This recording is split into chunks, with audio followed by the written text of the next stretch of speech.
कल जब राज्यसभा में केंद्रीय गृह मंत्री आदरणीय अमित शाह जी जब जवाब दे रहे थे तो उस वक्त सदन में मैं खुद भी वहां पर मौजूद था।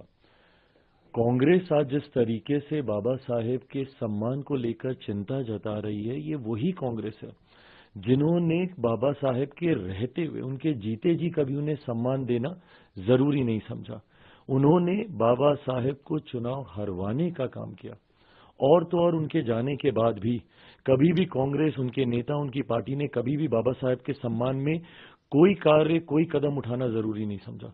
दशकों तक उनकी एक तस्वीर, उनके बनाए हुए संविधान जिसके आधार पर भारत की संसद कार्य करती है, उनकी एक तस्वीर तक भारत की संसद में लगाना कांग्रेस ने जरूरी नहीं समझा। पहली बार बाबा साहेब का तैलचित्र भारत की संसद में तब लगा जब देश में एक गैर कांग्रेसी सरकार आई। वीपी सिंह जी जब देश के प्रधानमंत्री थे, जिसमें मेरे नेता, मेरे पिता आदरणीय रामविलास पासवान जी श्रम एवं कल्याण मंत्री थे, उस वक्त पहली बार भारत की संसद में डॉक्टर बाबा साहेब भीमराव अंबेडकर जी की तस्वीर को भारत की संसद में लगाया गया, जबकि तब तक कांग्रेस के कई नेताओं की तस्वीर, बल्कि एक परिवार के 3-3 सदस्यों की तस्वीर भारत के संसद के सेंट्रल हॉल में लगी हुई थी।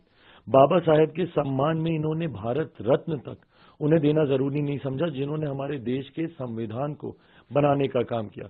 उनको भारत रत्न भी उसी गैर कांग्रेसी सरकार के दौरान दिया गया। उनके जन्म दिवस पे छुट्टी की घोषणा उस वक्त की गई। आज कांग्रेस बस एक प्रतिस्पर्धा में, क्यों?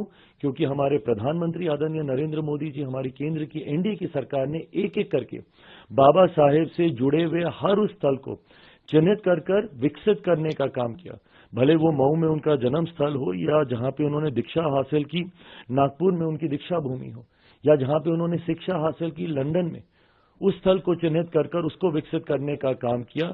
यहाँ पर जहां पर रहते थे दिल्ली में अकबर अली रोड, उसको चिन्हित करने का काम किया। जहां पर उन्होंने चैत्य भूमि मुंबई में, इन तमाम स्थलों को, पांचों स्थानों को 30 स्थल के तौर पर चिन्हित कर उसको विकसित करने का काम किया। इस प्रतिस्पर्धा में आज कांग्रेस कहीं पीछे ना छूट जाए बाबा साहेब का नाम लेने के लिए, इसलिए आज वो उनका नाम लेने का काम कर रहे हैं। जबकि हकीकत है, जब तक कांग्रेस सत्ता में रही, इन्होंने बाबा साहेब का नाम लेना तो दूर की बात है, उनके नाम को भुलाने का काम किया।